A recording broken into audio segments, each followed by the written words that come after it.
Hai guys, kembali lagi bersama kami di Ngopi Ngobrol Pintar Investasi bersama CJCMB Sekuritas Indonesia.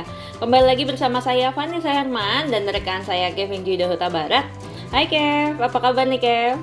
Hai Van, kabar baik. Oke, nah kami adalah Retail Research Analyst dari CJCMB Sekuritas Indonesia. Hari ini kita mau ngobrolin apa? Jadi kalau misalkan teman-teman udah nonton ya video YouTube kita yang kemarin, jadi kita tuh sudah membahas mengenai kira-kira gimana sih caranya untuk membaca tren dengan menggunakan Fibonacci retracement. Nah, hari ini kita juga masih mau bahas sesuatu yang menarik nih teman-teman ya. Jadi kita pastinya pengen tahu nih, kapan sih saham itu lagi bullish, kapan lagi bearish gitu ya. Nah, langsung aja nih kita ngobrol dengan Kevin. Kira-kira mau dibahas apa nih Kev hari ini Kev? Oke Van, nah sebenarnya kita hari ini akan membahas indikator volume yang dimana nih sering dipakai banget oleh para trader untuk trading ya Van ya. Dan kalau kita tahu sebenarnya secara teori ini mengapa volume ini penting karena mengukur intensitas dari perubahan harga saham Van, seperti itu. Oke, nah berarti ini akan lebih menunjuk kepada transaksi yang terjadi dalam aktivitas perdagangan atau mencerminkan jumlah saham yang berpindah tangan gitu ya, Kev? Ya, betul banget, Van. Nah, volume itu kan dicatat atau digambarkan dalam bentuk bar ya, atau bisa dikatakan batang. Nah, bar yang tinggi ini melambangkan jumlah perdagangan sangat besar pada saat itu ya, jual maupun beli. Sedangkan kalau kita tahu volume yang barnya pendek itu sebenarnya kita lihat adalah jumlah aktivitas yang sangat minim atau bisa dikatakan menunjukkan minat kurang dari pelaku pasar terhadap saham tersebut, seperti itu. Oke.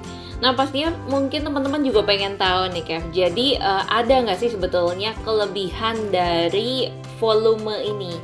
Nah, kalau kita tahu bahwa sebenarnya volume ini bisa dikatakan sebagai indikasi liquid atau tidaknya sebuah saham fund.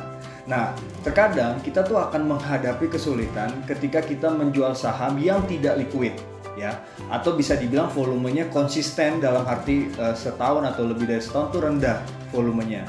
Nah, ini juga bisa terjadi karena memang kalau kita perhatikan tadi saya bilang bahwa pelaku pasar kurang menyukai saham tersebut sehingga pergerakan dari bid offer-nya tuh tipis seperti itu Pak. Nah jadi mungkin juga teman-teman gak akan bingung lagi nih ya kalau misalkan teman-teman menonton kita di BTS atau berita tentang saham yang ada di Instagram live kita ya setiap hari jam 4 sore. Nah ini kan kita biasa suka membahas nih, oh hati-hati ya saham ini tapi nggak liquid gitu. Nah langsung teman-teman bisa berpikir, oh ini langsung mengarahnya ke si volume tadi seperti itu ya. Nah teman-teman pasti juga pengen tahu nih Kev, kira-kira gimana sih cara kerjanya untuk kita membaca volume beserta dengan relasikan dengan si harga tadi gitu ya.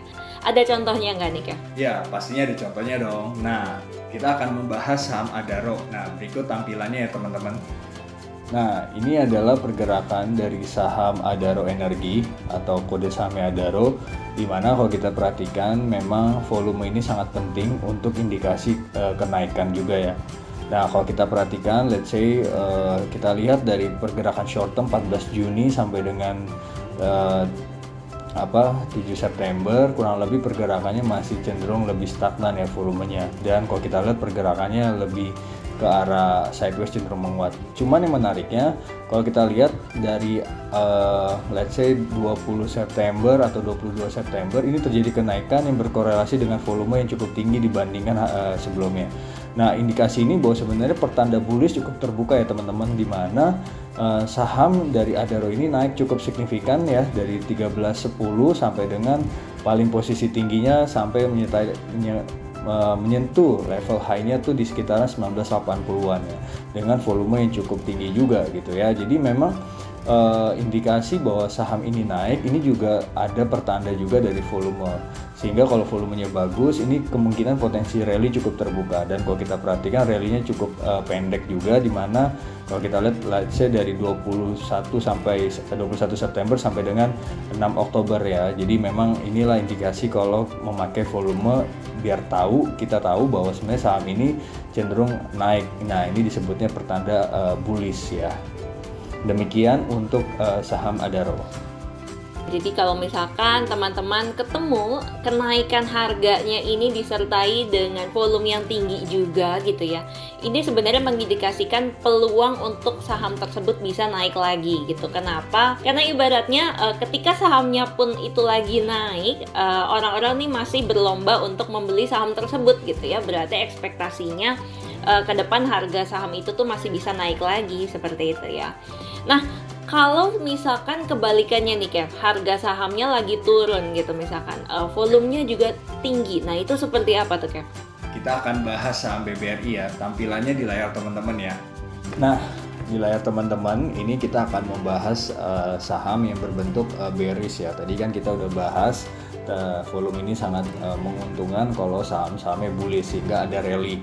Nah, tapi kalau kita lihat juga volume ini juga dipakai ketika kita wait and see, dimana kalau dilihat teman-teman untuk saham BBRI sendiri pergerakannya let's say 6 Maret tahun 2019 ini pergerakannya sideways. Cuman kalau kita lihat dari tanggal 27 Januari sampai dengan 27 Februari masih sideways, dan kalau kita perhatikan volumenya tinggi nih, jadi penurunannya cukup dengan penurunan ditambah volume tinggi nih sebenarnya indikasinya bahwa akan terjadinya penurunan cukup besar. Dan kalau kita lihat terjadi penurunan cukup berdampak bagi saham BBRI yang cukup signifikan, let's say dari bulan Januari 2020 sampai dengan 26 Maret ya. Jadi cukup mengerikan sekali, dan kalau kita lihat ini diiringi dengan volume yang sangat besar sekali ya. Jadi indikasinya bahwa trading banyak orang yang menjual juga cukup banyak ya, dan kalau kita perhatikan dari sisi trading malah penjualannya yang paling banyak sehingga harga ini menurun di tengah volume yang cukup tinggi. Sehingga kalau indikasi kayak seperti ini sebenarnya kita lebih wait and see terlebih dahulu aja gitu untuk menunggu recovery apakah saham ini akan selesai nggak turunnya seperti itu. Dan kalau kita lihat untuk pergerakan dari BBRI ini sangat terjal sekali ya dibandingkan pada bulan atau tahun 2019. Jadi inilah salah satu pertanda bahwa indikasinya kalau volume meningkat di tengah harga turun, ini potensinya akan terjadi bearish yang cukup signifikan. Dan juga tadi saya katakan bahwa pertanda bullish adalah ketika harganya naik, ini pertanda bullish ya, saham Adaro tadi adalah ketika harganya naik dan volumenya juga naik, itu potensi rally-nya cukup besar. Jadi itu indikasi bagaimana kita mengetahui salah satu indikator dari volume. Jadi saya rangkum sedikit bahwa kalau misalkan teman-teman ketemu harganya tuh lagi terkoreksi seperti contoh yang tadi Kevin bahas ya, BBRI, dan juga disertai dengan volume yang tinggi, nah ini juga hati-hati berarti mengindikasikan sahamnya itu lagi bearish gitu ya. Jadi teman-teman bisa bayangkan ketika sahamnya pun lagi turun, orang tuh masih lomba untuk saling jualan siapa yang lebih cepat jual gitu ibaratnya ya. Nah berarti ini mengindikasikan harga sahamnya masih bisa koreksi lagi lebih lanjut seperti itu ya. Ya benar banget Van, seperti itu. Oke. Nah tapi saya yakin juga nih ya, jadi walaupun tadi kita udah bahas, Kevin juga udah bahas gitu ya mengenai gimana sih cara penggunaan volume ini, tapi mungkin teman-teman masih punya pertanyaan gitu ya. Kalau misalkan bisa nggak sih lagi kondisi bearish terus kita menganalisis dari volume juga gitu ya, untuk jadi indikator atau mengindikasikan akan adanya reversal, jadi bullish lagi gitu ya. Nah ini sebenarnya teman-teman bisa langsung ikut kelas pasti atau kelas paham investasi kita, dimana kita tuh punya bermacam-macam kelas. Nah salah satunya itu adalah kelas teknikal, dan itu kita pernah membahas mengenai hal ini ya. Nah tapi pastikan dulu sebelum kalian daftar ke kelas pasti kita, kalian sudah menjadi nasabah ya dari CGS-CIMB Sekuritas Indonesia. Kevin, thank you nih untuk sharingnya hari ini. Sama-sama Van. Nah gimana guys, seru ya perbincangan kita kali ini ya. Jadi jangan lupa juga untuk like, comment, dan subscribe YouTube channel kami di CGS-CIMB Sekuritas Indonesia. Sampai jumpa di Ngopi Ngobrol Pintar bersama CGS-CIMB Sekuritas Indonesia selanjutnya. Semangat investasi!